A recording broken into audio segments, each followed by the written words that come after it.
I'm cool enough. Bakwitende? Amazina yanjye ni Mugabo Khalid. Mugabo Khalid? Yup. Niyo mazina niko ndangamuntu? Yup. Yeah.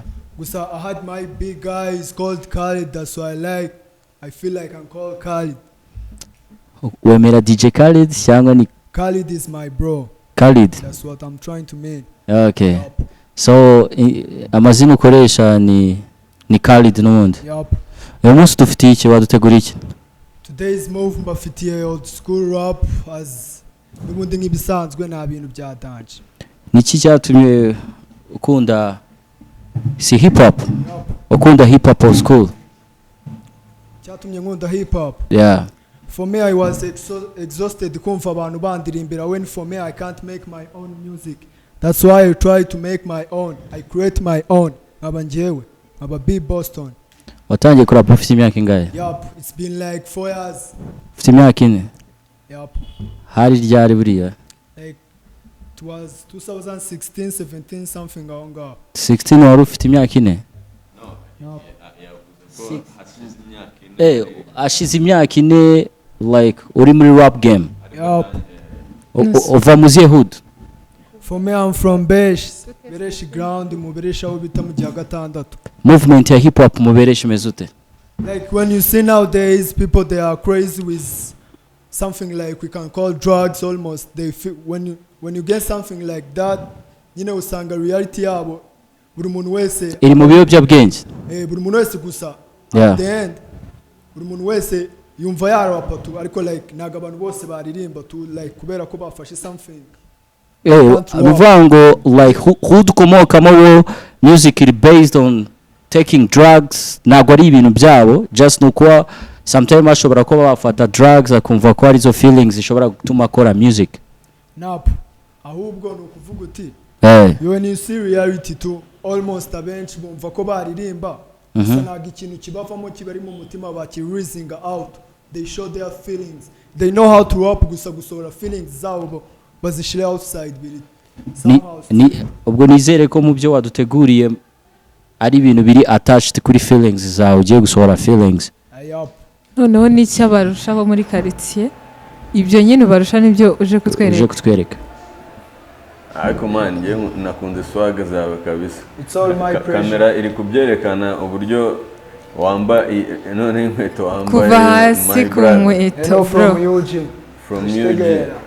Hello. Wane Siboro ni usaneza my brother wambaye neza my pressure man. Yeah, my man. pressure cause. Yeah man. Uraza kugerageza kuzamura ijwi? Yup. Okay. Duhereze.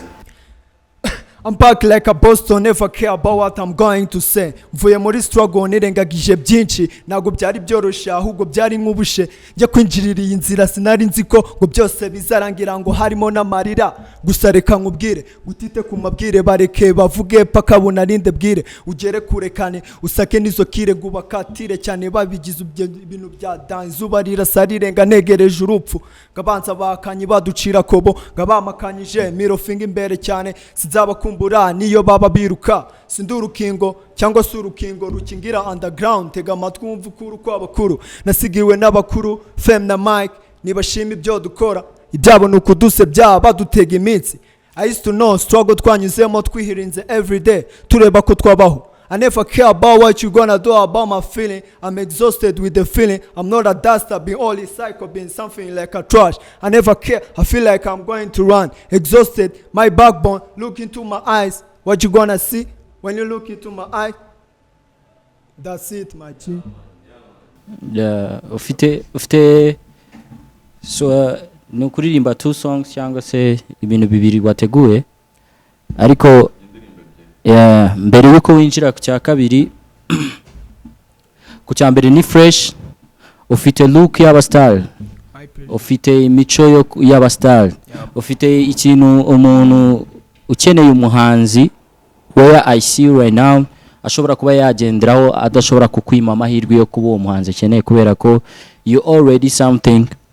Buriya abantu bajye bumva ibintu niyo ukora hip hop si ngombwa ngo like ugaragare hip hop 100%, sinangombwa ngo ube 0%. ariko you got the courage in you. So for this second performance birashoboka ko waduhereza bimwe watubwire bya mbere impamvu ukora hip hop. Birashoboka ko mu mirongo yawe ugiye kuduhereza twabyumvamo impamvu ukora hip hop, impamvu wumva ko ahangaha uri impamvu wumva ko ahangaha uri hashobora kugira icyo haguhindurira uramutse uhavuye. Singomba ngo ubinsobanure mu magambo kubera ko uri umuraperi ukora old school. Birashoboka ko ibyo byose ushobora kuba wabihuza ukabishyira mu mirongo ugiye kuduhereza. I can try my best. Yeah. Ngo bitangira imyaka 2 ngiye Bugande gusabiriza nsanga dasabiriza nsanga umwaku imihanda yabaye insazi nga back from Beachside ku muhanda w'umukara ngunyuze hose arakayanga wumva drogue yaramusajije sinakorokejwe niyo swing ahubwo byari insazi bo ndavuga ibigambo byinshi nandukanye nizo minja ndakubita nkubita flow abanzi bose banize imitego mitinde aho gusubira inyuma ndatera intambwe y'imbere ndabyibuka 99 kandi ku street zibereshi zatangiye ko ruba baramagaye babancije icyaha nazi mubereshi n'insazi cops ID zirikaraga bushayi zaramudoze ko nawe zaramunoze system nzima yari hari kwarukukaye ukabaya kwarugucoma nta kindi wakora utogosha arasara udasaza arapusha something like that. Yo bad man. Yeah, ibyo nari musabye wabiduhaye 100%. Yeah, kandi sinzi ko ari cyo bagenzi banje bafite icyo kongeraho gusa for me you are already a shining star. And you have to be proud of where you coming from. Mubereshi. That's all.